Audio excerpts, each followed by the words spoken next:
नमस्ते साथियों, कृष्ण ज्ञान YouTube चैनल में आपका दिल से स्वागत है। आज की वीडियो बहुत ही महत्वपूर्ण और ज्ञानवर्धक होने वाला है, इसलिए वीडियो को अंत तक जरूर देखिए और चैनल को सब्सक्राइब नहीं किया तो जल्दी से सब्सक्राइब कर लीजिए। जीवन में कई बार ऐसा होता है जब लोग हमें गलत समझते हैं, हमारे कार्यों का गलत अर्थ निकालते हैं या बिना जाने समझे हमारी निंदा करते हैं। ऐसी स्थिति में हम असमंजस में पड़ जाते हैं कि क्या हमें खुद को समझाने में समय देना चाहिए या अपने मार्ग पर अडिग रहना चाहिए। श्री कृष्ण की वाणी हमें सिखाती है कि सत्य की राह आसान नहीं होती, लेकिन धैर्य, संभव और अपने कर्तव्य के प्रति निष्ठा ही हमें सही दिशा में बनाए रखती है। जब दुनिया हमें गलत समझे, तब हमें अपने कर्म पर ध्यान देना चाहिए, क्रोध से बचना चाहिए और सत्य के मार्ग से विचलित नहीं होना चाहिए, क्योंकि अंततः जीत हमेशा धर्म और सत्य की ही होती है। श्री कृष्ण कहते हैं, जब दुनिया तुम्हें गलत समझे तो क्या करें। जीवन में कई बार ऐसे क्षण आते हैं जब हमें लगता है कि पूरी दुनिया हमारे खिलाफ है। लोग हमारी बातों को नहीं समझते, हमारे कार्यों का गलत अर्थ निकालते हैं और हमें उन चीजों के लिए दोषी ठहराते हैं जो हमने कभी की ही नहीं। ऐसे समय में मन में प्रश्न उठता है कि क्या किया जाए। क्या हम दूसरों को समझाने में समय बिताएं या अपने मार्ग पर अडिग रहें। इस स्थिति में हमें भगवान श्री कृष्ण की गीता में दी गई शिक्षाओं से मार्गदर्शन मिलता है। भगवद गीता में श्री कृष्ण ने अर्जुन को जीवन के सबसे कठिन सवालों के उत्तर दिए थे। जब अर्जुन ने धर्म, कर्तव्य और समाज के बारे में संदेह जताया, तब श्री कृष्ण ने उसे सत्य का मार्ग दिखाया। उन्हीं शिक्षाओं को यदि हम अपने जीवन में उतारें, तो जब लोग हमें गलत समझें, तब भी हम अपने मार्ग से नहीं भटकेंगे। सबसे पहले हमें यह समझना होगा कि यह संसार विविध विचारों और मतों से भरा हुआ है।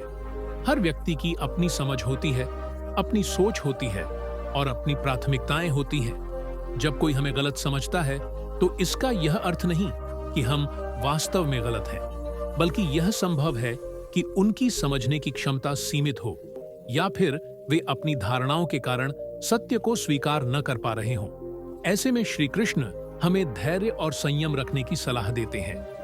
गीता में वे कहते हैं कि सुख दुख, मान अपमान, लाभ हानि सब जीवन का हिस्सा है और हमें इनसे विचलित नहीं होना चाहिए। श्री कृष्ण का एक प्रमुख उपदेश यह है कि हमें केवल अपने कर्म पर ध्यान देना चाहिए, न कि उसके परिणामों पर। जब लोग हमें गलत समझें, तब भी हमें अपने कर्तव्य का पालन करना चाहिए, बिना इस चिंता के कि लोग हमारे बारे में क्या सोचेंगे।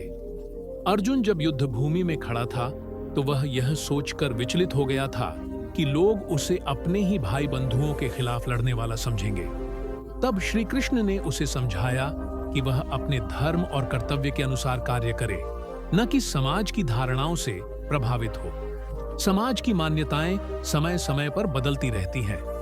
जो आज सही माना जाता है, वह कल गलत समझा जा सकता है, और जो आज गलत समझा जाता है, वह भविष्य में सही माना जा सकता है। इसलिए हमें अपने आत्मविश्लेषण पर अधिक ध्यान देना चाहिए। हमें यह देखना चाहिए कि हमारा कार्य और हमारा उद्देश्य शुद्ध है या नहीं। यदि हम सही मार्ग पर हैं, तो लोगों की आलोचना हमें विचलित नहीं कर सकती। एक और महत्वपूर्ण सीख जो श्री कृष्ण हमें देते हैं, वह है संभाव बनाए रखना। जब लोग हमें गलत समझें, तब क्रोधित होकर प्रतिक्रिया देने के बजाय हमें धैर्य रखना चाहिए। क्रोध और आवेग में लिए गए निर्णय अक्सर हानिकारक होते हैं। श्री कृष्ण गीता में कहते हैं कि जो व्यक्ति अपने क्रोध और अहंकार पर नियंत्रण पा लेता है, वही सच्चा ज्ञानी होता है। यदि कोई हमें गलत समझ रहा है, तो हमें उसे शांतिपूर्वक और प्रेम पूर्वक समझाने का प्रयास करना चाहिए। लेकिन यदि कोई हमारी बात समझने को तैयार ही नहीं है, तो हमें व्यर्थ प्रयास नहीं करना चाहिए। श्री कृष्ण हमें यह भी सिखाते हैं कि जब हम सही कार्य कर रहे होते हैं, तब भी हमें आलोचना का सामना करना पड़ सकता है। रामायण और महाभारत दोनों ही इस बात के प्रमाण हैं कि सत्य के मार्ग पर चलने वालों को भी संघर्षों का सामना करना पड़ता है। भगवान राम को भी अयोध्या छोड़नी पड़ी, सीता माता को भी अग्नि परीक्षा से गुजरना पड़ा और स्वयं श्री कृष्ण को भी कई बार समाज द्वारा गलत समझा गया। लेकिन उन्होंने कभी अपने मार्ग को नहीं छोड़ा, क्योंकि उन्हें अपने सत्य पर विश्वास था। जब लोग हमें गलत समझें, तो हमें इंट्रोस्पेक्शन यानी आत्मविश्लेषण जरूर करना चाहिए। हमें देखना चाहिए कि कहीं हम सच में कोई गलती तो नहीं कर रहे। यदि हम पाते हैं कि हमारी सोच और कार्य सही है, तो हमें बिना किसी संदेह के अपने मार्ग पर आगे बढ़ना चाहिए। लेकिन यदि हमें अपनी कोई भूल दिखती है, तो हमें उसे सुधारने में संकोच नहीं करना चाहिए। श्री कृष्ण कहते हैं कि सच्चा ज्ञानी वही है जो अपने दोषों को पहचान कर उन्हें सुधार सके। कई बार लोग हमें जलन या स्वार्थवश भी गलत समझते हैं। यदि हमारी सफलता, हमारा परिश्रम या हमारा चरित्र किसी को चुभता है, तो वे हमें गिराने का प्रयास कर सकते हैं। ऐसे में हमें श्री कृष्ण का यह वचन याद रखना चाहिए कि धर्म की राह पर चलने वाले को हमेशा परीक्षाओं से गुजरना पड़ता है। कठिनाइयां आती हैं, लोग विरोध करते हैं, लेकिन अंततः सत्य की ही जीत होती है। श्री कृष्ण यह भी कहते हैं कि जब हम जीवन में बड़े उद्देश्य को लेकर चलते हैं, तो हमें निंदा और प्रशंसा से ऊपर उठना होता है। यदि कोई हमें गलत समझ रहा है, तो हमें यह सोचना चाहिए कि क्या हमारा उद्देश्य इतना महान है कि वह इन छोटी बातों से प्रभावित नहीं होना चाहिए। यदि हम एक श्रेष्ठ लक्ष्य की ओर बढ़ रहे हैं, तो हमें इन आलोचनाओं से विचलित नहीं होना चाहिए। इसके अतिरिक्त श्री कृष्ण हमें यह भी सिखाते हैं कि यदि कोई बार बार हमें गलत समझ रहा है और हमारे ऊपर झूठे आरोप लगा रहा है, तो हमें उससे दूरी बना लेनी चाहिए। नकारात्मकता से घिरे रहने से हमारा मन भी अशांत हो जाता है। हमें उन्हीं लोगों के साथ रहना चाहिए जो हमें सही समझते हैं या जो सत्य को स्वीकार करने की क्षमता रखते हैं। अंत में हमें यह स्वीकार करना चाहिए कि हम हर किसी को खुश नहीं कर सकते। कुछ लोग हमें गलत समझेंगे, चाहे हम कितना भी सही क्यों ना हो। हमें केवल अपने सत्य और अपने कर्म पर विश्वास रखना चाहिए। श्री कृष्ण कहते हैं कि जहां धर्म है, वहीं विजय है। यदि हमारा मार्ग सत्य और धर्म पर आधारित है, तो अंततः जीत हमारी ही होगी, भले ही कुछ समय के लिए दुनिया हमें गलत समझे। इसलिए जब लोग हमें गलत समझें, तो हमें घबराने की जरूरत नहीं है। हमें धैर्य रखना चाहिए, अपने कर्म को पूरी निष्ठा से करते रहना चाहिए और सत्य के मार्ग से विचलित नहीं होना चाहिए। यदि हमने श्री कृष्ण की इन बातों को अपने जीवन में अपनाया, तो न केवल हम आलोचना से बच सकेंगे, बल्कि अपने जीवन को एक उच्च उद्देश्य की ओर भी ले जा सकेंगे। बहुत समय पहले गोकुल के एक छोटे से गांव में एक युवक रहता था, जिसका नाम माधव था। वह सरल, सच्चा और ईमानदार था, लेकिन गांव में उसे कोई समझ नहीं पाता था। उसकी सच्चाई को लोग उसकी जिद समझते थे, उसके त्याग को लोग मूर्खता मानते थे और उसकी सरलता को कमजोरी समझा जाता था। एक दिन गांव में एक बड़ा आयोजन हुआ। मंदिर के महंत ने घोषणा की कि जो भी सच्चे हृदय से सेवा करेगा, वही इस बार की जन्माष्टमी पूजा का नेतृत्व करेगा।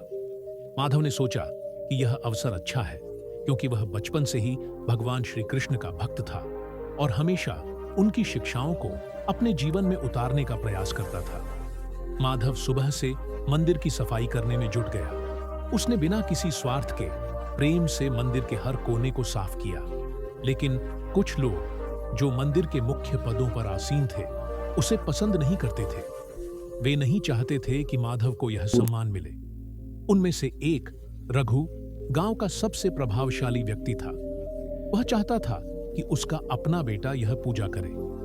रघु ने गांव के कुछ लोगों को इकट्ठा किया और कहा, माधव को यह अधिकार नहीं मिलना चाहिए। वह कौन होता है पूजा करने वाला? वह कोई धनवान नहीं, कोई प्रभावशाली नहीं। उसे मंदिर की सफाई करनी है, ठीक है, लेकिन नेतृत्व करने का अधिकार नहीं। गांव के लोग भी दो हिस्सों में बांट गए। कुछ ने कहा कि माधव वास्तव में योग्य है, क्योंकि वह निस्वार्थ भाव से सेवा करता है। लेकिन कुछ ने रघु की बात मानी और माधव का विरोध करने लगे। अगले दिन मंदिर समिति ने माधव को बुलाया और कहा, माधव, हम जानते हैं कि तुमने सेवा की है, लेकिन पूजा करने का अधिकार किसी प्रतिष्ठित व्यक्ति को ही मिलना चाहिए। माधव को यह सुनकर बहुत दुख हुआ। उसने पूछा, क्या ईश्वर की भक्ति के लिए धन और प्रतिष्ठा जरूरी है? क्या भगवान श्री कृष्ण ने अर्जुन से यही कहा था कि केवल राजा ही धर्म का पालन कर सकते हैं? क्या सेवा भाव से किया गया कार्य किसी पद या प्रभाव से कम हो जाता है? लेकिन समिति के सदस्य चुप थे। कोई भी उसके सवालों का उत्तर नहीं दे सका। अंत में उन्होंने कह दिया, हमने जो तय किया है वह अंतिम है। माधव भारी मन से मंदिर से निकला और नदी के किनारे जाकर बैठ गया। उसका मन बेचैन था। उसने ऊपर आसमान की ओर देखा और कहा, हे श्री कृष्ण, जब अर्जुन को संदेह हुआ था तब आपने उसे मार्ग दिखाया था। आज मैं भी संशय में हूं, मैं क्या करूं? एक वृद्ध साधु जो वहीं पास में ध्यान लगा रहा था मुस्कुराया और बोला, बालक, यह संसार तुम्हें बार बार गलत समझेगा, लेकिन इसका यह अर्थ नहीं कि तुम गलत हो। माधव चौंका। उसने साधु की ओर देखा और कहा, परंतु मैं क्या करूं? क्या मैं भी चुप रहकर सहन करूं? साधु ने उत्तर दिया, श्री कृष्ण ने कहा है कि अपने कर्म पर ध्यान दो, फल की चिंता मत करो। यदि लोग तुम्हें गलत समझते हैं तो उन्हें समझाने के स्थान पर अपने सत्य पर अडिग रहो। सत्य को सिद्ध करने की आवश्यकता नहीं होती, वह समय के साथ स्वयं प्रकट होता है। माधव को यह सुनकर कुछ शांति मिली। उसने निश्चय किया कि वह अपने कर्म से सत्य को सिद्ध करेगा। अगले दिन जब रघु का बेटा पूजा के लिए आगे बढ़ा तो मंदिर का दीपक बुझ गया। पुजारियों ने इसे अपशकुन माना। लोगों में हलचल मच गई। तभी एक वृद्ध महिला ने कहा, मुझे पता है कि मंदिर में सेवा किसने की थी और कौन सच्चे हृदय से भगवान की पूजा कर सकता है। यह माधव था जिसने पूरे मन से इस स्थान की सफाई की। भगवान उसी को स्वीकार करेंगे। धीरे धीरे लोगों को अपनी गलती का एहसास हुआ। रघु भी चुप था। महंत ने कहा, माधव, अब तुम ही यह पूजा करो। माधव ने हाथ जोड़े और कहा, मैं कोई बड़ा व्यक्ति नहीं, बस एक साधारण भक्त हूं। मैं केवल सेवा कर सकता हूं। लेकिन महंत ने कहा, श्री कृष्ण भी तो यही कहते हैं कि जो निष्काम भाव से सेवा करता है वही सबसे बड़ा होता है। पूरे गांव ने देखा कि कैसे सत्य की विजय हुई।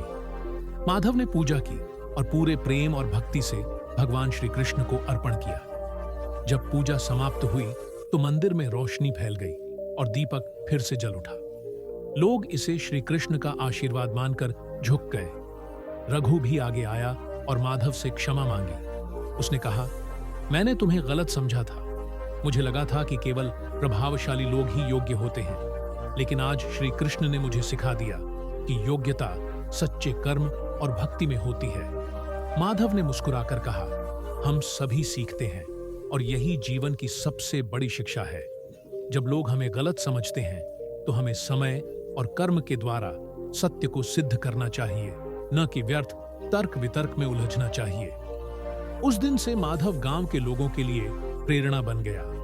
अब लोग उसे समझने लगे थे और जो कभी उसे मूर्ख समझते थे वे अब उसकी सच्चाई को पहचानने लगे थे। इस कहानी से यही शिक्षा मिलती है कि जब दुनिया हमें गलत समझे तो हमें परेशान नहीं होना चाहिए। सत्य को कभी सिद्ध करने की आवश्यकता नहीं होती, वह समय के साथ स्वयं प्रमाणित हो जाता है। श्री कृष्ण की वाणी हमें सिखाती है कि धैर्य, सत्य और कर्म से बड़ी कोई शक्ति नहीं। यदि हम सही हैं तो देर सवेर दुनिया भी इसे स्वीकार कर लेगी। माधव की कहानी यहीं समाप्त नहीं हुई। मंदिर में पूजा करने के बाद भी कुछ लोग थे जो उससे ईर्ष्या करते थे। वे नहीं चाहते थे कि एक साधारण व्यक्ति जो न धनवान था न प्रभावशाली पूरे गांव में सम्मानित हो। रघु भले ही अपनी गलती मान चुका था, लेकिन उसके कुछ समर्थकों को यह स्वीकार नहीं था। उन्होंने माधव को अपमानित करने और उसे गलत साबित करने की ठानी।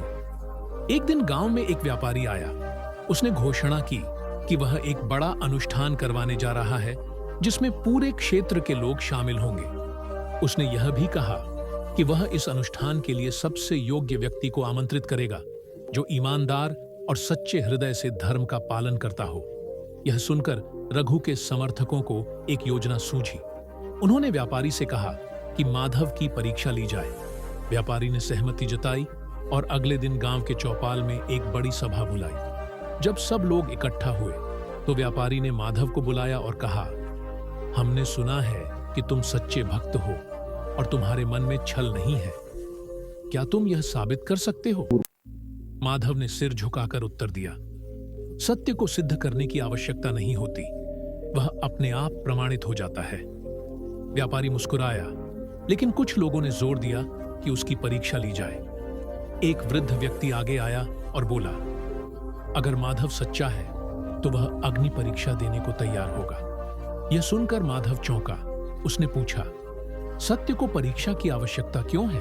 जब श्री कृष्ण ने अर्जुन को धर्म का उपदेश दिया था, तब क्या उन्होंने उसे अग्नि परीक्षा देने के लिए कहा था? लेकिन लोग अड़े रहे। उन्होंने कहा, यदि तुम सच में सच्चे हो तो तुम्हें यह सिद्ध करना होगा। माधव ने शांत स्वर में कहा, यदि यह भगवान की इच्छा है तो मैं पीछे नहीं हटूंगा। अगले दिन गांव के बीचों बीच एक बड़ी वेदी तैयार की गई। लकड़ियां रखी गईं और उनमें आग लगाई गई। गांव के लोग चकित थे, कुछ डर रहे थे, कुछ व्याकुल थे, लेकिन माधव शांत था। वह श्री कृष्ण का नाम जपता रहा। जब आग तेज हो गई तो व्यापारी ने कहा, माधव, यदि तुम सच्चे हो तो इस अग्नि में प्रवेश करो। यदि तुम निर्दोष हो तो ईश्वर तुम्हें बचा लेंगे। पूरा गांव स्तब्ध था। कुछ लोगों की आंखों में आंसू थे तो कुछ लोग रोमांचित थे कि क्या होने वाला है। लेकिन माधव ने बिना किसी भय के अपनी आंखें बंद की और मन ही मन श्री कृष्ण का स्मरण किया। वह धीरे धीरे आगे बढ़ा और जैसे ही उसने अग्नि में पैर रखने की कोशिश की, एक चमत्कार हुआ। आग अचानक बुझ गई। वेदी पर जल रही लकड़ियां ठंडी हो गईं और पूरी सभा स्तब्ध रह गई। व्यापारी खुद आगे आया और लकड़ियों को छूकर देखा। वे ठंडी हो चुकी थीं, जैसे उनमें कभी आग ही न लगी हो। लोगों ने इसे भगवान का आशीर्वाद माना। किसी ने कहा, यह श्री कृष्ण की लीला है, तो किसी ने कहा, अब किसी को कोई संदेह नहीं होना चाहिए कि माधव सच्चा है। व्यापारी ने माधव के चरणों में झुककर कहा, मुझे क्षमा करें, मैंने आपको परखने की भूल की, लेकिन आपने सिद्ध कर दिया कि सच्चाई को प्रमाण की आवश्यकता नहीं होती। माधव ने मुस्कुराकर कहा, यह मेरी शक्ति नहीं, भगवान की कृपा थी। जब कोई सच्चे हृदय से ईश्वर पर विश्वास करता है तो स्वयं ईश्वर उसकी रक्षा करते हैं। रघु और उसके समर्थक यह देखकर शर्मिंदा हो गए। वे भी माधव के पास आए और बोले, हमने तुम्हें गलत समझा, लेकिन अब हमें अपनी गलती का एहसास हो गया है। माधव ने कहा, श्री कृष्ण ने कहा है कि सच्चा भक्त वही है जो क्षमा करना जानता हो। तुम सब मेरे अपने ही हो और मैं किसी के प्रति क्रोध नहीं रखता। उस दिन के बाद माधव की प्रतिष्ठा पूरे गांव में ही नहीं बल्कि दूर दूर तक फैल गई। लोग उसे देखने और उससे सीखने के लिए आने लगे। वह एक साधारण व्यक्ति से एक मार्गदर्शक बन गया जो केवल श्री कृष्ण की शिक्षाओं पर विश्वास करता था और उन्हें अपने जीवन में उतारता था। कई वर्षों बाद जब माधव वृद्ध हो गया तो एक दिन एक युवा उसके पास आया। उसकी आंखों में आंसू थे। उसने कहा, गुरुदेव, लोग मुझे गलत समझते हैं, मैं सही हूं, लेकिन कोई मेरी सच्चाई को स्वीकार नहीं करता। मैं क्या करूं? माधव ने मुस्कुराकर कहा, मैंने भी यही प्रश्न श्री कृष्ण से पूछा था और उन्होंने मुझे उत्तर दिया था, सत्य को सिद्ध करने की आवश्यकता नहीं होती। सत्य समय के साथ स्वयं सिद्ध हो जाता है। बस अपने कर्म पर ध्यान दो और परिणाम की चिंता मत करो। युवक ने सिर झुका लिया। वह समझ गया था कि जो भी सत्य के मार्ग पर चलता है उसे परीक्षा देनी ही पड़ती है, लेकिन यदि उसका हृदय शुद्ध है तो अंत में विजय उसी की होगी। और इस प्रकार माधव की कथा समाप्त नहीं हुई, बल्कि वह आगे चलकर कई और लोगों को प्रेरित करने वाली कहानी बन गई। एक ऐसी कहानी जो सिखाती है कि जब दुनिया तुम्हें गलत समझे तो बस अपने सत्य पर अडिग रहो और श्री कृष्ण पर विश्वास रखो। सत्य और धर्म की राह कठिन होती है, लेकिन जो इस पर चलता है उसकी जीत निश्चित होती है। गोकुल से कुछ ही कोस दूर एक और गांव था, शिवपुर। वहां एक युवक रहता था जिसका नाम आरव था। उसकी परिस्थितियां माधव जैसी ही थीं। वह ईमानदार था, सत्य के मार्ग पर चलता था, लेकिन लोग उसे समझ नहीं पाते थे। गांव में कई बार उसके नेक इरादों को संदेह की नजर से देखा जाता, उसकी भलमनसाहत को कमजोरी समझा जाता और उसके सत्य बोलने को अहंकार। एक दिन गांव के एक व्यापारी को बहुत नुकसान हुआ। गांव के लोगों को शक था कि इसमें किसी अंदरूनी व्यक्ति का हाथ था। पंचायत बुलाई गई और सभी लोग इकट्ठे हुए। गांव के मुखिया ने कहा, हम जानते हैं कि किसी ने विश्वासघात किया है। हमें पता करना होगा कि वह कौन है। भीड़ में खड़ा एक आदमी बोला, मुझे तो लगता है कि आरव को ही पूछताछ के लिए बुलाना चाहिए। वह हमेशा सही होने का दावा करता है। अगर वह इतना सच्चा है तो यह भी पता लगा ले कि असली दोषी कौन है। आरव समझ गया कि लोग उससे ईर्ष्या करते हैं, लेकिन उसने क्रोधित होने के बजाय धैर्य रखा। उसने कहा, यदि आप लोग मुझे परखना चाहते हैं तो मुझे कुछ समय दीजिए। मैं सच सामने लाने की पूरी कोशिश करूंगा। मुखिया ने सहमति दे दी। आरव ने उस व्यापारी से पूछा, आपका नुकसान कैसे हुआ? व्यापारी ने जवाब दिया, मेरी गाड़ियों पर माल लदा था, लेकिन जब वे गांव के बाहर पहुंची तो माल गायब हो चुका था। किसी ने धोखे से उन्हें रास्ते में ही लूट लिया। आरव ने उस जगह की छानबीन की जहां गाड़ियां लूटी गई थीं। उसने ध्यान से चारों ओर देखा और मिट्टी पर कुछ चिन्ह पाए। वह समझ गया कि यह कोई बाहरी लुटेरा नहीं था, बल्कि गांव के ही किसी व्यक्ति ने यह अपराध किया था। वह वापस गांव लौटा और पंचायत में कहा, मैं जानता हूं कि यह किसी बाहरी व्यक्ति का काम नहीं, बल्कि हमारे ही गांव के किसी व्यक्ति ने विश्वासघात किया है। यह सुनकर लोगों में हलचल मच गई। कुछ लोगों ने कहा, क्या सबूत है तुम्हारे पास? आरव ने शांत स्वर में कहा, मैं जल्द ही सच सामने लाऊंगा। सत्य को सिद्ध करने की आवश्यकता नहीं होती, लेकिन समय आने पर वह स्वयं प्रकट हो जाता है। उस रात आरव चुपचाप एक जगह छिपकर बैठा, जहां उसे शक था कि चोर अपने हिस्से का माल छिपा कर रखे होंगे। जैसे ही आधी रात हुई, दो लोग वहां आए और चोरी का माल निकालने लगे। आरव ने तुरंत गांव के कुछ प्रमुख लोगों को बुलाया और उन्हें यह दृश्य दिखाया। जब उन दोनों व्यक्तियों को पकड़कर पंचायत में लाया गया तो उन्होंने अपनी गलती स्वीकार कर ली। मुखिया ने कहा, आरव, तुम्हारी ईमानदारी और सत्यनिष्ठा के कारण हमें असली दोषी मिले। लेकिन भीड़ में खड़ा वही आदमी जो पहले आरव पर शक कर रहा था बोला, लेकिन यह केवल एक बार हुआ है। कौन कह सकता है कि अगली बार भी आरव सही होगा? यह सुनकर आरव मुस्कुराया और कहा, मैं यह सिद्ध करने नहीं आया कि मैं हमेशा सही हूं, बल्कि यह बताने आया हूं कि जो सत्य के मार्ग पर चलता है उसे परीक्षा से गुजरना ही पड़ता है। अगर मैंने धैर्य नहीं रखा होता और खुद को सही साबित करने के लिए उतावला हो जाता तो शायद सच सामने नहीं आ पाता। गांव के लोग चुप हो गए। उन्हें समझ आ गया कि सत्य को प्रमाण की आवश्यकता नहीं होती। सत्य धीरे धीरे लेकिन निश्चित रूप से सामने आता है। समय बीतता गया और आरव की प्रतिष्ठा बढ़ती गई। लेकिन हर किसी के जीवन में एक ऐसी परीक्षा अवश्य आती है जो उसे पूरी तरह से बदल देती है। एक दिन गांव में अकाल पड़ गया। महीनों से बारिश नहीं हुई थी। लोग परेशान थे। खेत सूख रहे थे, तालाब खाली हो चुके थे और अनाज की भारी कमी हो गई थी। गांव के कुछ प्रभावशाली लोगों ने सुझाव दिया कि पास के शहर से महंगे दामों पर अनाज खरीद लिया जाए, लेकिन यह इतना आसान नहीं था। गांव के मुखिया ने कहा, हमारे पास इतने पैसे नहीं हैं कि हम शहर से अनाज मंगवा सके। हमें कोई और उपाय सोचना होगा। आरव ने सुझाव दिया, हमें धैर्य रखना चाहिए और किसी पर निर्भर होने के बजाय स्वयं कोई समाधान खोजना चाहिए। यदि हम गांव के पास के जंगल में खुदाई करें तो हमें जल का कोई स्रोत मिल सकता है। हमारे पूर्वज भी इसी तरह सूखे से बचते थे। कुछ लोगों ने उसकी बात का मजाक उड़ाया। अगर ऐसा होता तो अब तक किसी ने क्यों नहीं किया? एक आदमी बोला। लेकिन आरव ने हार नहीं मानी। वह कुछ युवकों के साथ जंगल में गया और खुदाई शुरू कर दी। दिन रात मेहनत करने के बाद आखिरकार पानी का एक प्राकृतिक स्रोत मिला। गांव के लोग अवाक रह गए। मुखिया ने कहा, आरव, तुमने सिद्ध कर दिया कि धैर्य और परिश्रम से कुछ भी संभव है। आरव ने कहा, मैंने कुछ भी सिद्ध नहीं किया, यह केवल भगवान की कृपा है।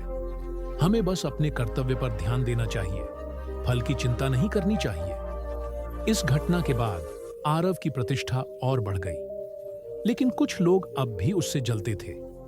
उन्होंने सोचा कि उसे अपमानित करने के लिए कुछ किया जाए।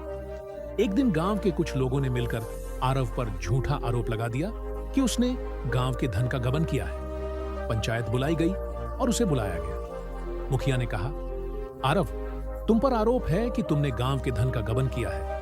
क्या यह सच है? आरव चौंक गया। उसने शांत स्वर में कहा, मैं निर्दोष हूं, लेकिन यदि आप चाहते हैं कि मैं इसे सिद्ध करूं, तो मैं धैर्य से अपनी सच्चाई को सामने आने दूंगा। गांव में जांच शुरू हुई।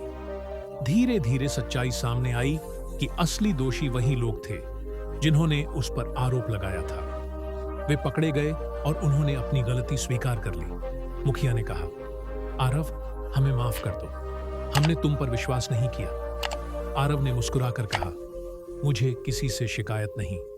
श्री कृष्ण ने कहा है कि सच्चाई को स्वयं को साबित करने की आवश्यकता नहीं होती, समय के साथ वह स्वयं प्रकट हो जाती है। उस दिन से गांव के लोग आरव को समझने लगे। उसे अब किसी को सिद्ध करने की आवश्यकता नहीं थी। उसका जीवन ही प्रमाण बन गया था।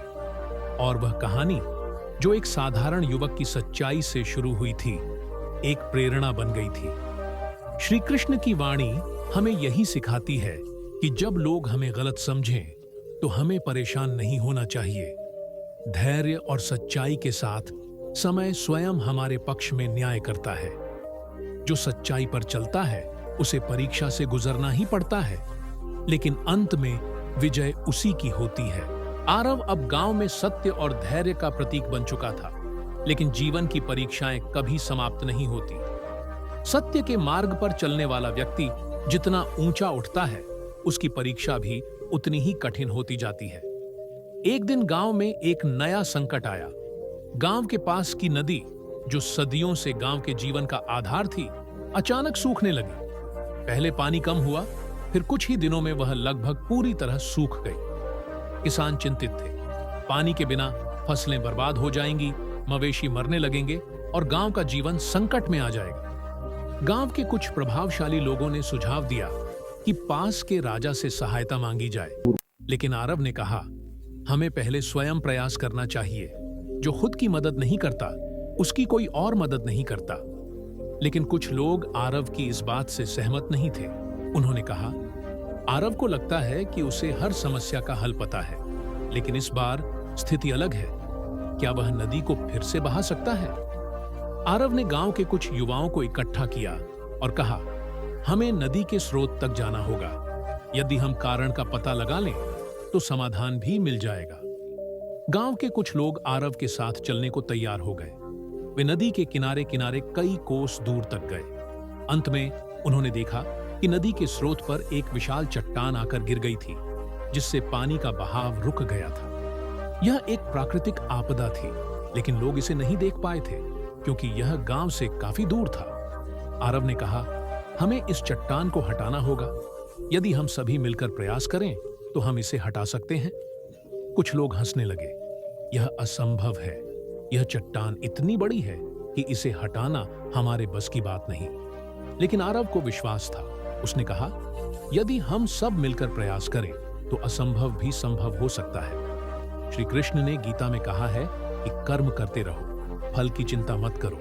यदि हम अपना कर्म पूरी निष्ठा से करें, तो सफलता निश्चित है। धीरे धीरे लोग आरव की बात मानने लगे। गांव के कई युवक और बुजुर्ग वहां इकट्ठा हुए। उन्होंने मिलकर उस चट्टान को हटाने के प्रयास शुरू कर दिए। यह आसान नहीं था, लेकिन वे निरंतर प्रयास करते रहे। कई दिनों की मेहनत के बाद आखिरकार वह चट्टान हिलने लगी। जब उसने मार्ग छोड़ा, तो अचानक पानी का तेज प्रवाह शुरू हो गया। नदी फिर से बहने लगी। गांव में खुशी की लहर दौड़ गई। किसानों ने राहत की सांस ली, मवेशी फिर से पानी पीने लगे और गांव का जीवन फिर से सामान्य होने लगा। गांव के मुखिया ने कहा, आरव, तुम्हारे धैर्य और निष्ठा के कारण आज गांव की नदी बच गई। लेकिन यह सुनकर आरव ने सिर झुका लिया और कहा, यह केवल मेरा प्रयास नहीं था, यह पूरे गांव की एकता और भगवान की कृपा थी। जब हम मिलकर किसी समस्या का समाधान खोजते हैं, तो कोई भी संकट हमें नहीं हरा सकता। यह घटना आरव के जीवन की सबसे बड़ी सफलता थी, लेकिन उसकी परीक्षा अभी समाप्त नहीं हुई थी। कुछ महीनों बाद गांव में एक धूर्त व्यक्ति आया। उसका नाम था विभास। वह बाहर से आया था और धीरे धीरे गांव के लोगों को प्रभावित करने लगा। वह मीठी मीठी बातें करता, हर किसी की मदद करता और धीरे धीरे गांव में अपनी पकड़ मजबूत करने लगा। कुछ लोग उसकी बातों में आ गए, लेकिन आरव को शुरू से ही संदेह था। एक दिन गांव के एक वृद्ध व्यक्ति ने कहा, विभास तो बड़ा दयालु और उदार व्यक्ति लगता है। उसने कई लोगों की सहायता की है। आरव, तुम क्यों उसकी नीयत पर शक कर रहे हो? आरव ने कहा, सच्चाई को परखने के लिए समय लगता है। मीठे शब्द हमेशा सच्चाई का प्रमाण नहीं होते। हमें यह देखना होगा कि उसका असली उद्देश्य क्या है। धीरे धीरे विभास ने गांव के व्यापार पर नियंत्रण करना शुरू कर दिया। वह लोगों को उधार देता और बाद में भारी ब्याज वसूलता। गरीब लोग उसकी चपेट में आने लगे। कुछ लोगों ने विरोध किया, लेकिन विभास के प्रभाव के कारण वे कुछ नहीं कर पाए। आरव ने इस अन्याय को सहन नहीं किया। उसने गांव के लोगों को इकट्ठा किया और कहा, हमें इस धोखाधड़ी को रोकना होगा। अगर हम अभी नहीं जागे तो पूरा गांव उसके कर्ज के बोझ तले दब जाएगा। लेकिन कुछ लोग अभी भी विभास का समर्थन कर रहे थे। उन्होंने कहा, विभास ने हमें कठिन समय में सहारा दिया, वह बुरा आदमी नहीं हो सकता। आरव ने शांत स्वर में कहा, सत्य को पहचानने के लिए धैर्य चाहिए। जब तक हमें उसकी सच्चाई का प्रमाण नहीं मिल जाता, हमें सावधान रहना चाहिए। आरव ने चुपचाप विभास की गतिविधियों पर नजर रखनी शुरू की। एक दिन उसने देखा कि विभास के आदमी गांव के एक गरीब किसान के घर से जबरन उसका सामान उठा रहे थे, क्योंकि वह उधार नहीं चुका सका था। आरव ने गांव के लोगों को इकट्ठा किया और यह दृश्य दिखाया। अब लोगों की आंखें खुल गईं। उन्हें समझ आ गया कि विभास एक भला व्यक्ति नहीं था, बल्कि एक धोखेबाज था। गांव के मुखिया ने विभास को पंचायत में बुलाया और उससे जवाब मांगा। पहले तो विभास ने सफाई देने की कोशिश की, लेकिन जब आरव ने उसके झूठ का पर्दाफाश किया तो वह भागने की कोशिश करने लगा। गांव के लोगों ने उसे पकड़ लिया और उसे गांव से निकाल दिया गया। मुखिया ने कहा, आरव, तुमने फिर से सिद्ध कर दिया कि सच्चाई की राह पर चलने वाला कभी हारता नहीं। आरव ने मुस्कुराकर कहा, मुझे कुछ सिद्ध करने की आवश्यकता नहीं थी। समय स्वयं सत्य को उजागर कर देता है। अब गांव में आरव का सम्मान और बढ़ गया। लोग उसकी बुद्धिमत्ता और धैर्य की सराहना करने लगे। लेकिन आरव के लिए यह सब बाहरी चीजें थीं। वह केवल सत्य के मार्ग पर चलना चाहता था। एक दिन एक युवक आरव के पास आया और बोला, गुरुदेव, जब लोग हमें गलत समझते हैं तो हमें क्या करना चाहिए? आरव ने मुस्कुराकर कहा, श्री कृष्ण ने गीता में कहा है, जो अपने कर्तव्य का पालन करता है और परिणाम की चिंता नहीं करता, वह सच्चे सुख को प्राप्त करता है। हमें बस अपने कर्म पर ध्यान देना चाहिए और सत्य के मार्ग पर चलना चाहिए। लोग क्या सोचते हैं, यह उनके ऊपर है। समय स्वयं सत्य का प्रमाण बनता है। युवक ने सिर झुका लिया। उसे अपने प्रश्न का उत्तर मिल चुका था। आरव की कहानी केवल उसके गांव तक सीमित नहीं रही। उसकी सीख दूर दूर तक फैल गई। लोग उसे देखने और उससे सीखने के लिए आने लगे। लेकिन आरव के लिए यह सब केवल एक यात्रा थी। वह जानता था कि सत्य का मार्ग कठिन है, लेकिन जो इस पर चलता है उसकी विजय निश्चित होती है। उसकी कहानी यहीं समाप्त नहीं हुई, बल्कि यह उन सभी के लिए एक प्रेरणा बन गई जो सत्य और धर्म की राह पर चलने का साहस रखते हैं। श्री कृष्ण की वाणी हमें यही सिखाती है कि जब लोग हमें गलत समझें तो हमें विचलित नहीं होना चाहिए। सत्य समय के साथ स्वयं सिद्ध हो जाता है। बस धैर्य रखो, अपने कर्म करते रहो और ईश्वर पर विश्वास बनाए रखो। श्री कृष्ण की वाणी हमें यह सिखाती है कि जब कोई हमें गलत समझता है, तब हमें स्वयं को प्रमाणित करने की आवश्यकता नहीं होती। सत्य को प्रमाण की आवश्यकता नहीं होती, वह स्वयं सिद्ध होता है। यदि हम अपने कर्मों में निष्कपट हैं, तो समय स्वयं ही सच्चाई को उजागर कर देता है। अर्जुन जब युद्ध भूमि में खड़ा था, तब वह इसी द्वंद्व में था। उसने सोचा कि यदि वह अपने बंधु बांधवों के विरुद्ध युद्ध करेगा, तो समाज उसे क्या कहेगा? लोग उसकी निंदा करेंगे, उसके चरित्र पर प्रश्न उठाएंगे। लेकिन श्री कृष्ण ने उसे समझाया कि मनुष्य को अपने कर्तव्य के अनुसार कार्य करना चाहिए, न कि समाज की स्वीकृति पाने के लिए। यदि अर्जुन अपने कर्तव्य से विमुख होता, तो उसका जीवन व्यर्थ हो जाता। इसी प्रकार जब हमें लोग गलत समझें, तब हमें अपने कर्तव्य पर ध्यान देना चाहिए, न कि लोगों की स्वीकृति पर। जीवन में कई बार ऐसा होता है कि हम किसी कार्य को पूर्ण निष्ठा से करते हैं, लेकिन लोग उसकी आलोचना करते हैं। यह संसार ऐसा ही है, यहाँ हर किसी को खुश करना संभव नहीं। जब श्री कृष्ण ने कौरवों और पांडवों के बीच संधि कराने का प्रयास किया, तब भी लोग उन्हें संदेह की दृष्टि से देखने लगे। कुछ लोगों ने कहा कि वे केवल पांडवों का पक्ष ले रहे हैं, तो कुछ ने कहा कि वे धर्म और अधर्म के बीच में हस्तक्षेप कर रहे हैं। लेकिन श्री कृष्ण ने किसी की परवाह नहीं की, क्योंकि उन्हें पता था कि वे जो कर रहे हैं वह धर्म के अनुसार है। इसी प्रकार जब लोग हमें गलत समझें, तब हमें अपने धर्म और कर्तव्य का पालन करते रहना चाहिए, बिना इस चिंता के कि लोग हमारे बारे में क्या सोचेंगे। श्री कृष्ण हमें यह भी सिखाते हैं कि जब लोग हमें गलत समझें, तब हमें क्रोध नहीं करना चाहिए। क्रोध हमें हमारी ऊर्जा से दूर कर देता है और हमारी बुद्धि को भ्रमित कर देता है। गीता में श्री कृष्ण कहते हैं कि जो व्यक्ति अपने क्रोध और इच्छाओं पर नियंत्रण पा लेता है, वही सच्चा योगी है। यदि हम किसी के गलत समझने पर क्रोधित हो जाते हैं और आवेश में आकर प्रतिक्रिया देते हैं, तो हम भी उन्हीं की तरह व्यवहार करने लगते हैं। हमें शांत रहकर धैर्यपूर्वक अपने सत्य के मार्ग पर चलना चाहिए। इसके साथ ही श्री कृष्ण हमें सिखाते हैं कि हर परीक्षा के पीछे कोई न कोई उद्देश्य छिपा होता है। जब लोग हमें गलत समझते हैं, तो यह भी एक परीक्षा होती है कि क्या हम अपने मार्ग पर टिके रह सकते हैं या नहीं। यदि हम छोटी छोटी आलोचनाओं से विचलित हो जाते हैं, तो हम अपने लक्ष्य तक नहीं पहुंच सकते। पांडवों को भी कई बार गलत समझा गया। जब द्रौपदी का चीरहरण हुआ, तब भीम और अर्जुन ने युद्ध करने की ठानी, लेकिन श्री कृष्ण ने उन्हें धैर्य रखने और सही समय का इंतजार करने को कहा।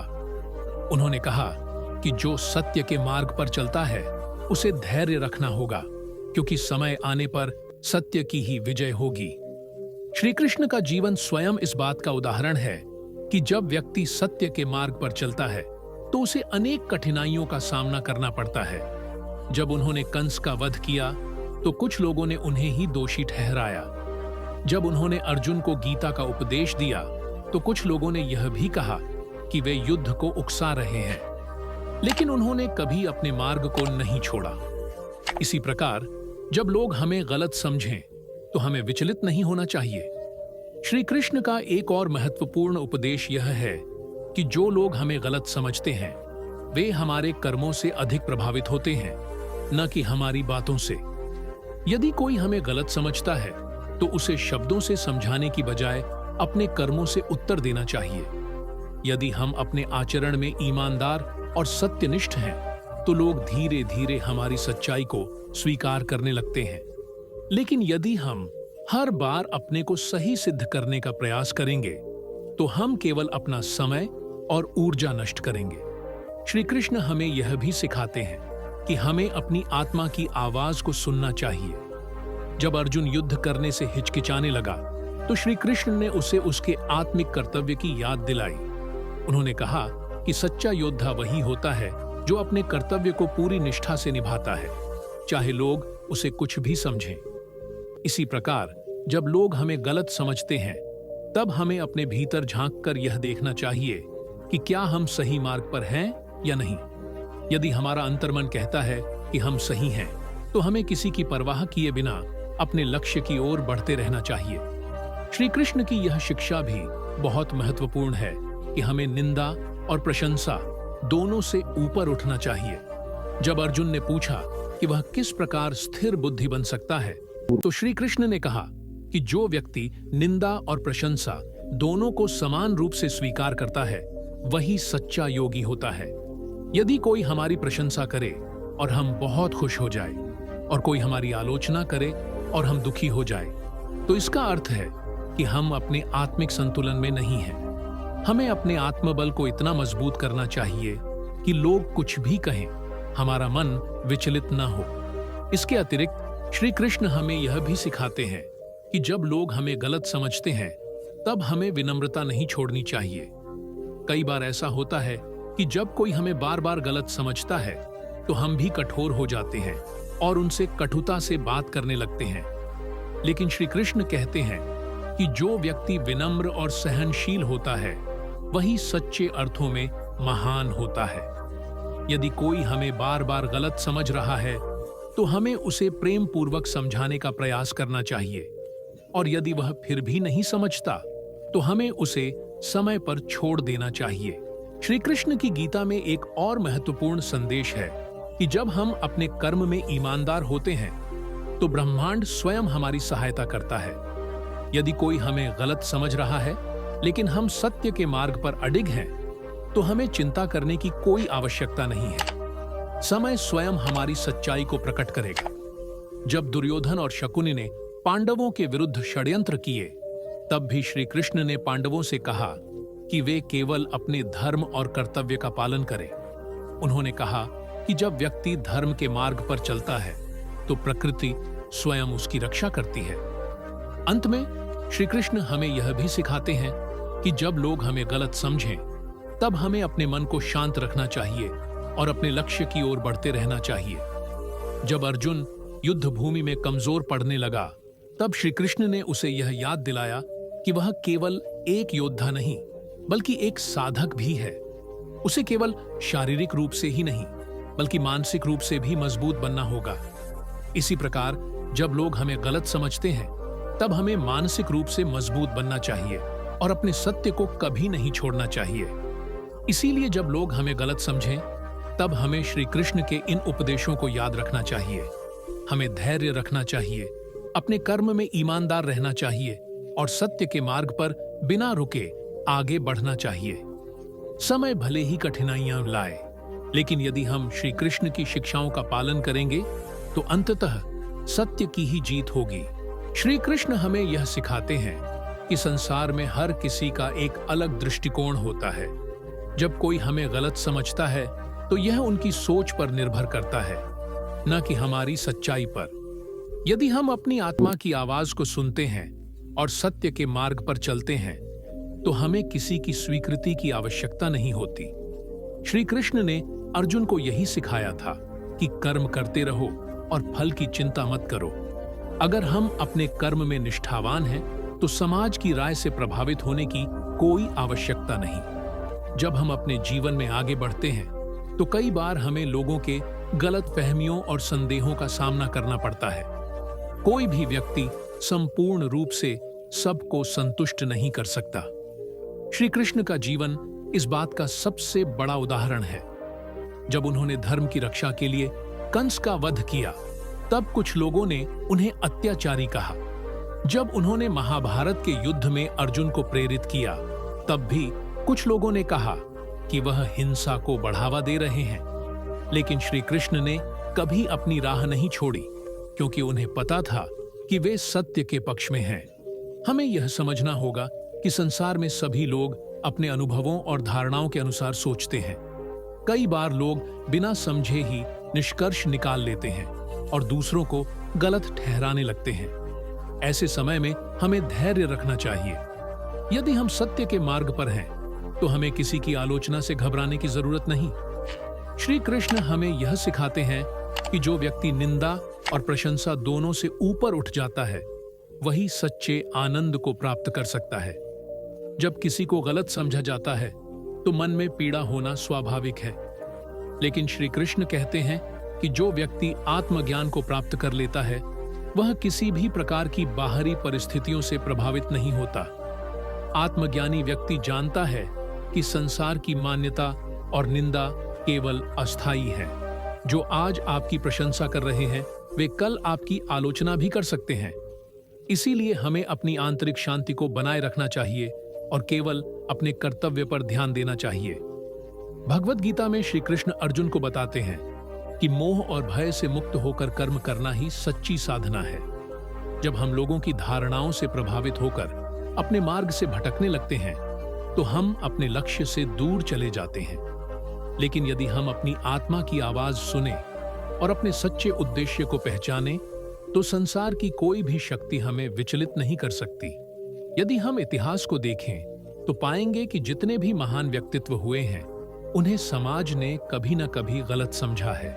संतों, महापुरुषों, वैज्ञानिकों और कलाकारों को अपने समय में विरोध का सामना करना पड़ा, लेकिन उन्होंने अपने मार्ग को नहीं छोड़ा। श्री कृष्ण हमें यही सिखाते हैं कि जो व्यक्ति सत्य के मार्ग पर चलता है उसे धैर्य और साहस की आवश्यकता होती है। संसार में कोई भी महान कार्य बिना संघर्ष के नहीं हुआ है। जीवन में कई बार ऐसा होता है कि हम अपने कार्य को पूरी निष्ठा से करते हैं, लेकिन लोग उसकी आलोचना करते हैं या उसका गलत अर्थ निकालते हैं। यह संसार ऐसा ही है। यहाँ हर व्यक्ति अपनी समझ के अनुसार सोचता है, लेकिन हमें यह ध्यान रखना चाहिए कि यदि हमारा मार्ग सही है तो देर सवेर सत्य की ही जीत होती है। श्री कृष्ण का यह संदेश हमें आत्मबल देता है कि हमें अपने सत्य के मार्ग से कभी भी भटकना नहीं चाहिए। जब लोग हमें गलत समझते हैं तो हमारे पास दो विकल्प होते हैं, या तो हम उन्हें समझाने में अपना समय व्यर्थ करें या फिर अपने लक्ष्य पर ध्यान केंद्रित करें। श्री कृष्ण हमें यही सिखाते हैं कि जो व्यक्ति हर किसी को समझाने में अपना समय लगाता है वह अपने वास्तविक कार्य से दूर हो जाता है। जो लोग वास्तव में सत्य को समझना चाहते हैं वे स्वयं ही समय के साथ सच्चाई को स्वीकार कर लेंगे, लेकिन जो लोग केवल अपनी धारणाओं में जीते हैं उन्हें कितनी भी सफाई दी जाए वे सत्य को स्वीकार नहीं करेंगे। महाभारत में जब दुर्योधन ने श्री कृष्ण को अपना दूत बनाकर पांडवों के पास भेजने का प्रस्ताव दिया तो श्री कृष्ण ने यह कहते हुए मना कर दिया कि अधर्मी व्यक्ति कभी सत्य को स्वीकार नहीं करता। यदि कोई व्यक्ति केवल अपनी इच्छाओं और स्वार्थ में अंधा हो चुका है तो उसे कितनी भी सही बात बताई जाए वह उसे नहीं मानेगा। इसी प्रकार जब कोई हमें गलत समझता है और अपनी धारणाओं से हटने को तैयार नहीं होता तो हमें उन्हें समझाने में अपना समय नष्ट नहीं करना चाहिए। हमें केवल अपने कार्य पर ध्यान देना चाहिए। श्री कृष्ण यह भी सिखाते हैं कि जब हम जीवन में किसी ऊंचे लक्ष्य की ओर बढ़ते हैं तो हमें बाधाओं और विरोध का सामना करना ही पड़ता है। जब अर्जुन ने युद्ध में प्रवेश किया तब भीष्म, द्रोण और कर्ण जैसे महान योद्धा उसके सामने थे। यदि अर्जुन केवल इस बात की चिंता करता कि लोग क्या कहेंगे तो वह कभी भी अपने लक्ष्य को प्राप्त नहीं कर सकता था। लेकिन श्री कृष्ण ने उसे याद दिलाया कि एक योद्धा का धर्म युद्ध करना है, चाहे लोग उसकी निंदा करें या प्रशंसा। इसी प्रकार जब हम अपने जीवन में कुछ बड़ा करना चाहते हैं तो हमें आलोचनाओं और विरोधों की परवाह नहीं करनी चाहिए।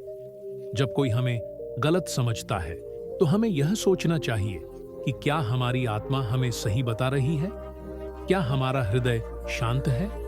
यदि हाँ तो हमें निश्चिंत रहना चाहिए कि हम सही मार्ग पर हैं। यदि हमारे भीतर कोई संदेह है तो हमें आत्मविश्लेषण करना चाहिए और यह देखना चाहिए कि क्या हमें अपने दृष्टिकोण में कोई बदलाव करने की आवश्यकता है। श्री कृष्ण कहते हैं कि सच्चा ज्ञान वही है जो हमें आत्मविश्लेषण करना सिखाए। यदि हम अपने भीतर की सच्चाई को पहचान लेंगे तो संसार की कोई भी ताकत हमें विचलित नहीं कर सकती। श्री कृष्ण हमें यह भी सिखाते हैं कि जीवन एक यात्रा है जिसमें कई मोड़ आते हैं। कुछ मोड़ों पर लोग हमारे साथ होते हैं तो कुछ मोड़ों पर हमें अकेले ही आगे बढ़ना होता है। जब लोग हमें गलत समझते हैं तो यह एक परीक्षा होती है कि हम अपने आत्मविश्वास को बनाए रख सकते हैं या नहीं। यदि हम लोगों की स्वीकृति पर निर्भर रहने लगते हैं तो हम अपने वास्तविक मार्ग से भटक सकते हैं। लेकिन यदि हम अपनी सच्चाई और अपने कर्म पर अडिग रहते हैं तो कोई भी हमें हमारे लक्ष्य तक पहुंचने से रोक नहीं सकता। श्री कृष्ण का यह संदेश हमें हर परिस्थिति में शक्ति देता है कि सत्य के मार्ग पर चलना आसान नहीं है, लेकिन अंत में जीत सत्य की ही होती है। जब लोग हमें गलत समझें तब हमें विचलित होने की बजाय अपने कर्म में अधिक दृढ़ता लानी चाहिए। हमें अपने मन को शांत रखना चाहिए और अपनी ऊर्जा को सही दिशा में लगाना चाहिए। यदि हम श्री कृष्ण की इन शिक्षाओं को अपने जीवन में अपनाएंगे तो हम हर परिस्थिति में धैर्य और आत्मविश्वास के साथ आगे बढ़ सकते हैं। इसलिए जब दुनिया हमें गलत समझे तब हमें श्री कृष्ण के इन उपदेशों को याद रखना चाहिए। हमें धैर्य रखना चाहिए, अपने सत्य को पहचानना चाहिए और अपने कर्तव्य का पालन करना चाहिए। समय के साथ सत्य की विजय होगी और जो लोग आज हमें गलत समझ रहे हैं वे स्वयं ही हमारी सच्चाई को स्वीकार कर लेंगे। लेकिन हमें किसी की स्वीकृति का इंतजार किए बिना अपने मार्ग पर अडिग रहना चाहिए। क्योंकि यही श्री कृष्ण का सच्चा संदेश है। श्री कृष्ण के उपदेशों की महिमा अपार है। जब हम संसार में चलते हैं तो कई बार हमें विरोध और अवहेलना का सामना करना पड़ता है। लोग हमें गलत समझते हैं, हमारे विचारों को नकारते हैं और हमारे कार्यों पर संदेह करते हैं। ऐसे समय में मन दुखी होता है और हम यह सोचने लगते हैं कि क्या हम सच में गलत हैं? लेकिन श्री कृष्ण हमें सिखाते हैं कि यदि हमारे हृदय में सच्चाई है और हमारे कर्म धर्म के अनुसार है तो हमें किसी की परवाह नहीं करनी चाहिए। यह संसार हमेशा से ऐसा ही रहा है, जहां सत्य को अपनाने में समय लगता है और असत्य जल्दी स्वीकार कर लिया जाता है। महाभारत में अर्जुन जब युद्ध भूमि में खड़ा होता है और अपने सगे संबंधियों को देखकर विचलित हो जाता है, तब श्री कृष्ण उसे यह सिखाते हैं कि जीवन में मोह और ममता से परे देखना चाहिए। जो व्यक्ति केवल संसार की मान्यताओं के अनुसार चलता है, वह कभी अपने सच्चे कर्तव्य को नहीं निभा सकता। अर्जुन को भी यही चिंता थी कि यदि उसने अपने ही गुरु, भाई, बंधु और संबंधियों के विरुद्ध युद्ध किया तो लोग क्या कहेंगे। लेकिन श्री कृष्ण ने उसे यह बताया कि यदि किसी का कर्म धर्म के अनुसार है तो संसार की मान्यता की चिंता करना व्यर्थ है। यह संसार हमेशा से परिवर्तनशील है और यहाँ सब कुछ नश्वर है। जब हमें लोग गलत समझते हैं तो हमें धैर्य रखना चाहिए और यह सोचना चाहिए कि क्या हम सही मार्ग पर हैं। यदि हम अपने जीवन में केवल दूसरों की स्वीकृति की प्रतीक्षा करते रहेंगे तो हम अपने वास्तविक उद्देश्य से भटक जाएंगे। श्री कृष्ण हमें सिखाते हैं कि मनुष्य का सबसे बड़ा कर्तव्य है अपने धर्म का पालन करना। धर्म केवल पूजा पाठ तक सीमित नहीं है, बल्कि यह हमारे विचारों, कर्मों और व्यवहार में प्रकट होना चाहिए। जब कोई हमें गलत समझता है, तब हमें क्रोधित या दुखी होने की बजाय अपने कर्मों को और अधिक निष्ठा से करना चाहिए। श्री कृष्ण कहते हैं कि संसार में हर किसी को प्रसन्न रखना असंभव है। यदि हम केवल लोगों को प्रसन्न करने में लगे रहेंगे तो हम स्वयं कभी प्रसन्न नहीं रह पाएंगे। हमें यह समझना चाहिए कि लोग अपने दृष्टिकोण के अनुसार ही किसी को अच्छा या बुरा समझते हैं। एक ही व्यक्ति को कुछ लोग महान मान सकते हैं तो कुछ लोग उसे गलत ठहरा सकते हैं। यही संसार का स्वभाव है। लेकिन जो व्यक्ति सत्य को पहचान लेता है वह इन बातों से ऊपर उठ जाता है। महाभारत के प्रसंग में कर्ण का जीवन इस बात का उदाहरण है कि समाज की मान्यता कितनी बदलती रहती है। जब कर्ण को एक रथिक पुत्र के रूप में पहचाना जाता था तो लोग उसे क्षत्रियों के बराबर मानने से इनकार कर देते थे। लेकिन जब वही कर्ण युद्ध भूमि में अद्वितीय पराक्रम दिखाता है तो वही लोग उसकी प्रशंसा भी करने लगते हैं। यह स्पष्ट करता है कि लोग केवल बाहरी उपलब्धियों को देखकर अपनी धारणाएं बनाते हैं, न कि किसी के वास्तविक गुणों को। इसी प्रकार जब कोई हमें गलत समझता है तो हमें यह याद रखना चाहिए कि यह केवल एक अस्थायी स्थिति है। समय के साथ सत्य सामने आ ही जाता है। श्री कृष्ण हमें यह भी सिखाते हैं कि जब संसार हमें गलत समझे तब हमें अपनी आत्मा से संवाद करना चाहिए। हमें स्वयं से पूछना चाहिए, क्या हम वास्तव में गलत हैं या केवल लोग हमें अपनी समझ के आधार पर गलत मान रहे हैं। यदि हमें लगता है कि हम सत्य के मार्ग पर हैं तो हमें अपनी राह पर अडिग रहना चाहिए। लेकिन यदि हमें लगता है कि कहीं कोई भूल हो रही है तो हमें आत्ममंथन करना चाहिए और सुधार की दिशा में आगे बढ़ना चाहिए। कई बार ऐसा होता है कि लोग अपने स्वार्थ के कारण हमें गलत ठहराने की कोशिश करते हैं। श्री कृष्ण महाभारत में स्पष्ट कहते हैं कि जो व्यक्ति केवल अपने स्वार्थ की पूर्ति के लिए दूसरों को गलत साबित करने का प्रयास करता है वह स्वयं ही अंधकार में चला जाता है। कौरवों का उदाहरण इसका सबसे बड़ा प्रमाण है। दुर्योधन और उसके भाई केवल अपने स्वार्थ और अहंकार के कारण पांडवों को गलत ठहराते रहे, लेकिन अंततः सत्य की ही विजय हुई। जब कोई व्यक्ति सत्य के मार्ग पर चलता है तो उसे अनेक बाधाओं का सामना करना पड़ता है। संतों, महापुरुषों और ज्ञानी पुरुषों का जीवन इसका सबसे बड़ा उदाहरण है। संत कबीरदास, तुलसीदास, स्वामी विवेकानंद, महात्मा गांधी, ये सभी समाज में सत्य और धर्म के लिए खड़े हुए, लेकिन प्रारंभ में लोगों ने इन्हें गलत समझा। कबीरदास जी के दोहे हमें यह सिखाते हैं कि जो व्यक्ति सत्य के मार्ग पर चलता है उसे समाज की आलोचना से घबराना नहीं चाहिए। श्री कृष्ण हमें सिखाते हैं कि जब कोई हमें गलत समझे तब हमें अपने अंतःकरण की शुद्धता बनाए रखनी चाहिए। यदि हम सत्य और न्याय के मार्ग पर हैं तो समय के साथ लोग हमारी सच्चाई को समझने लगेंगे, लेकिन यदि हम केवल समाज की मान्यता के पीछे भागते रहेंगे तो हम अपने सच्चे उद्देश्य से भटक जाएंगे। यह संसार हमेशा परिवर्तनशील है, यहाँ किसी की राय स्थायी नहीं होती। जब कोई हमें गलत समझे तो हमें मौन का अभ्यास करना चाहिए। मौन सबसे बड़ा उत्तर है जो समय के साथ अपने आप स्पष्ट हो जाता है। जो व्यक्ति अपने कार्यों से सत्य को प्रकट करता है उसे किसी को समझाने की आवश्यकता नहीं होती। जो व्यक्ति धैर्य और शांति से अपने कर्तव्यों का पालन करता है वह अंततः सम्मान प्राप्त करता है। श्री कृष्ण का जीवन हमें यह सिखाता है कि संसार में किसी भी व्यक्ति को पूर्ण रूप से समझा नहीं जा सकता। जब स्वयं भगवान को कई लोगों ने गलत समझा तो हम साधारण मनुष्य किस प्रकार इस बात की अपेक्षा कर सकते हैं कि हर कोई हमें सही समझेगा। इसलिए हमें केवल अपने सच्चे कर्म पर ध्यान देना चाहिए। अंततः जब संसार हमें गलत समझे तब हमें श्री कृष्ण के इन उपदेशों को अपने जीवन में अपनाना चाहिए। हमें अपने सत्य को पहचानना चाहिए, धैर्य और आत्मविश्वास बनाए रखना चाहिए और अपने कर्म में निष्ठा रखनी चाहिए। समय के साथ सत्य की ही विजय होती है और जो लोग आज हमें गलत समझ रहे हैं वे भी एक दिन हमारी सच्चाई को स्वीकार करेंगे।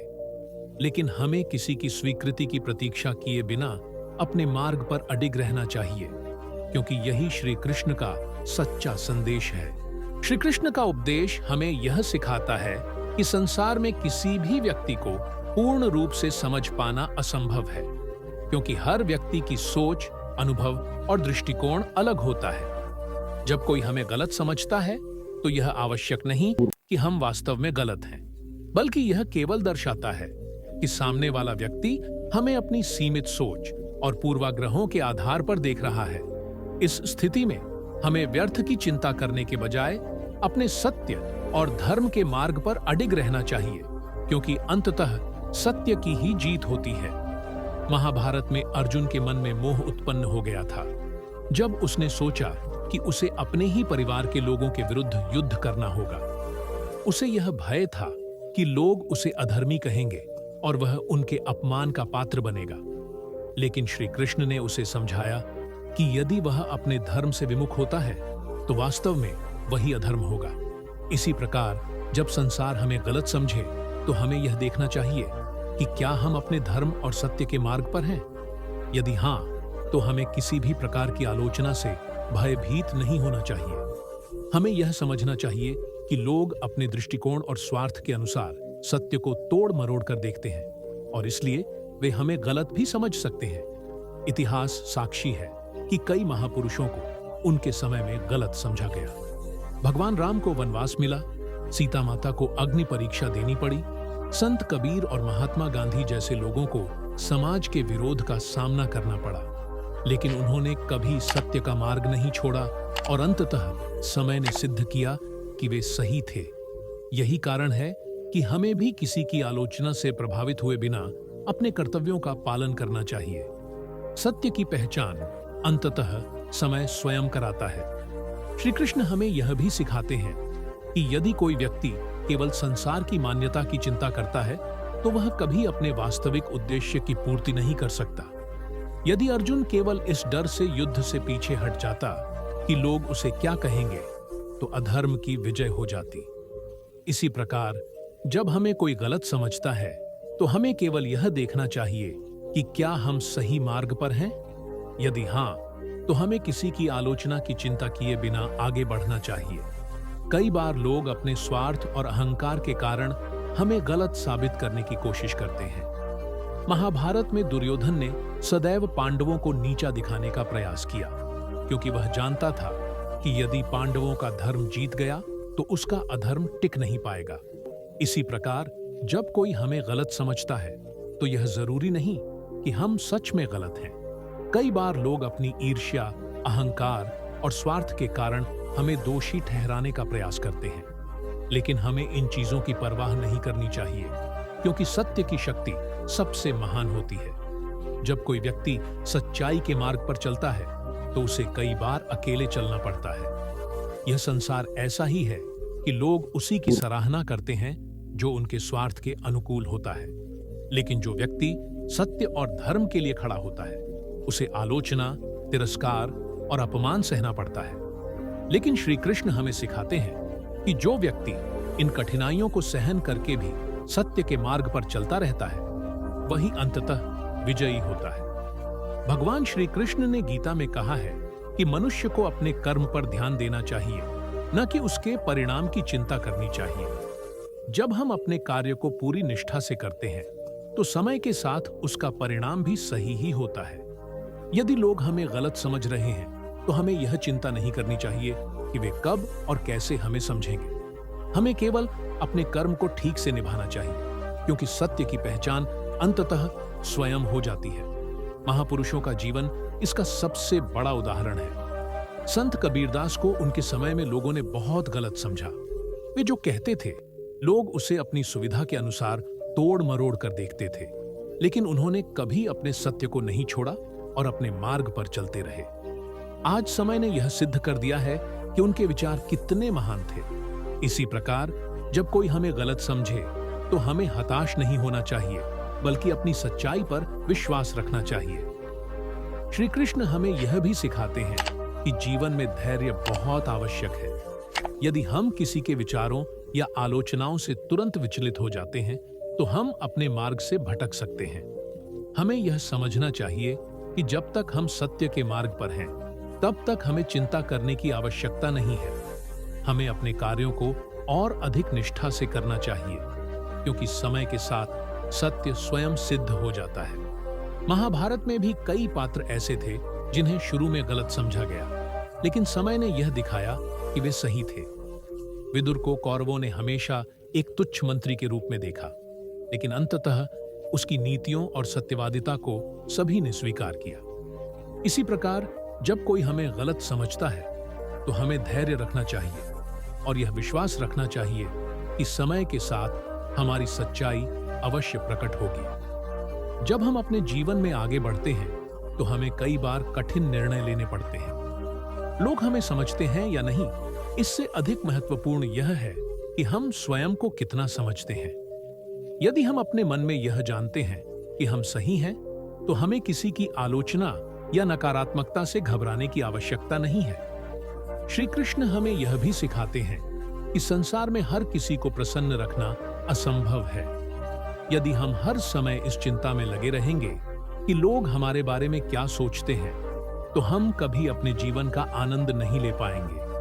हमें केवल अपने सत्य और धर्म पर ध्यान देना चाहिए और किसी की आलोचना से प्रभावित नहीं होना चाहिए। अंततः जब संसार हमें गलत समझे, तब हमें धैर्य रखना चाहिए और अपने अंतःकरण की आवाज सुननी चाहिए। हमें यह देखना चाहिए कि क्या हमारा मार्ग सत्य और धर्म के अनुसार है। यदि हाँ, तो हमें निश्चिंत रहना चाहिए और अपने कर्तव्यों का पालन करना चाहिए।